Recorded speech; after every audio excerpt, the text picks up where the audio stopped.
एक था जंगल, जहां सभी जानवर मिलजुल कर रहा करते थे। सभी जानवर जंगल के नियम का पालन करते और हर त्योहार साथ में मनाते थे। उन्हीं जानवरों में चीनी और मिनी नाम की दो बिल्लियां भी थीं।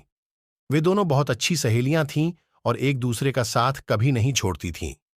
बीमारी में एक दूसरे का ख्याल रखना, बाहर साथ जाना, यहां तक कि वो दोनों खाना भी साथ ही खाती थीं। जंगल में रहने वाले सभी जानवर उनकी दोस्ती की सभी तारीफ किया करते थे। एक बार की बात है, मिनी को किसी काम से बाजार जाना पड़ा, लेकिन किसी कारण से चीनी उसके साथ नहीं जा सकी। चीनी का अकेले मन नहीं लग रहा था, तो उसने सोचा कि क्यों ना वो भी बाजार घूम कर आए। रास्ते में चलते हुए उसे एक रोटी का टुकड़ा मिला। उसके मन में अकेले रोटी खाने का लालच आ गया और वो उसे लेकर घर आ गई। जैसे ही वह रोटी के टुकड़े को खाने वाली थी, तभी अचानक मिनी आ गई। मिनी ने उसके हाथ में रोटी देखी तो उससे पूछने लगी कि चीनी, हम तो सब कुछ बांट कर खाते हैं और तुम तो मेरे साथ ही खाना खाती थी। क्या आज तुम मुझे रोटी नहीं दोगी? चीनी ने मिनी का ये देखा तो डर गई और मन ही मन मिनी को कोसने लगी। इस पर चीनी ने हड़बड़ाहट में कहा कि अरे नहीं बहन, मैं तो रोटी को आधा आधा कर रही थी ताकि हम दोनों को बराबर रोटी मिल सके।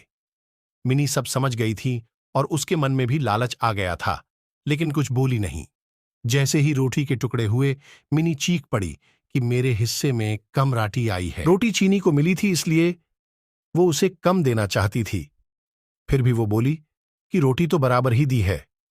इस बात को लेकर दोनों में झगड़ा हो गया और धीरे धीरे यह बात पूरे जंगल में फैल गई। सभी जानवर उन दोनों को लड़ते हुए देख रहे थे। उसी समय वहां एक बंदर आया और उसने कहा कि मैं दोनों के बीच में बराबर रोटी बांट दूंगा। सभी जानवर बंदर की हां में हां मिलाने लगे। अनचाहते हुए भी दोनों ने बंदर को रोटी दे दी। बंदर कहीं से तराजू लेकर आया और दोनों ओर रोटी के टुकड़े रख दिए।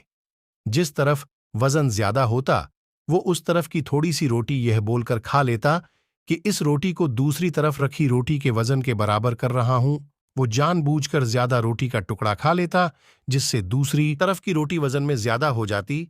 ऐसा करने से दोनों ओर रोटी के बहुत छोटे छोटे टुकड़े बचे।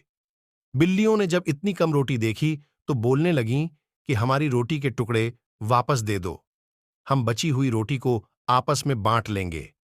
तब बंदर बोला कि अरे वाह, तुम दोनों बहुत चालाक हो, मुझे मेरी मेहनत का फल नहीं दोगी क्या? ऐसा बायल कर बंदर दोनों पलड़ों में बची हुई रोटी के टुकड़ों को खाकर चला गया और दोनों बिल्लियां एक दूसरे का मुंह ताकती रह गईं। कहानी से सीख, हमें कभी भी लालच नहीं करना चाहिए।